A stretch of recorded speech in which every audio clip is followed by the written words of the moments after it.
Alright, welcome back. We're still on the subject of global illumination. What we're going to do now is we're going to go ahead and open up a scene that is a fully furnished apartment room that we're going to go ahead and light up using global illumination so that you can see how you would approach a real life project. Because I can sit here and talk to you about global illumination and show you how cool it looks in an empty cube, but you'll never actually get to learn it well if you're not shown a real world example and shown how to light up that example. So after seeing the example, you should be able to go ahead into any projects that you have and go ahead and use those same techniques to light up your scene. So let's go ahead and open up a scene here, and you're going to open up the 03 Scene Apartment GI Start Scene. So let's go ahead and open that up. Alright, so what we have here is this cool little apartment scene, kind of like a living room. And if we do a render region, you should see we get a pretty disgusting render.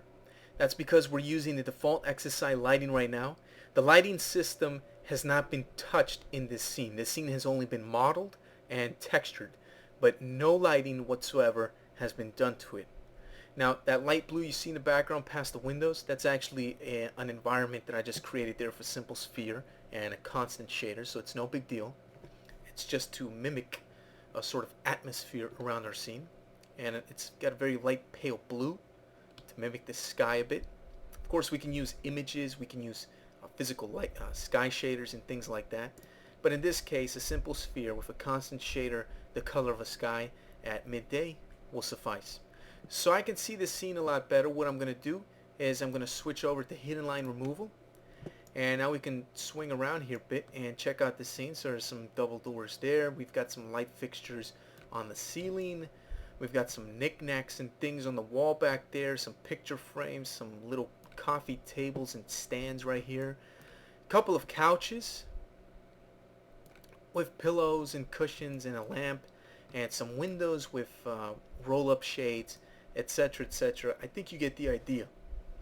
What we're going to do is we're going to take this scene that's already modeled and textured, and we're going to light it up using global illumination, as if we were lighting this up, say, for some architectural firm that needs to create a photorealistic apartment mock-up of what some building's going to look like so they can sell it to investors or whatever. But the point is, our job is to light up this scene and make it look photorealistic and nice using only global illumination. So let's go ahead and do that. Well, the first things that we need to do is we need to get rid of all the default XSI lighting. So let's go ahead and do that. Let's go to Explore. Let's go to Lights. Select the default light. Hit delete on the keyboard to get rid of it. And of course, we're also going to go over here to Ambience, and we're going to turn the ambience completely off so it's set at 0. It's completely black.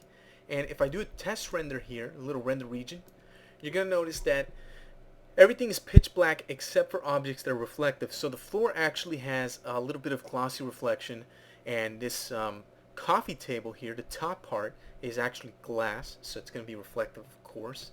And that's just reflecting the environment on the outside, which is that light blue color.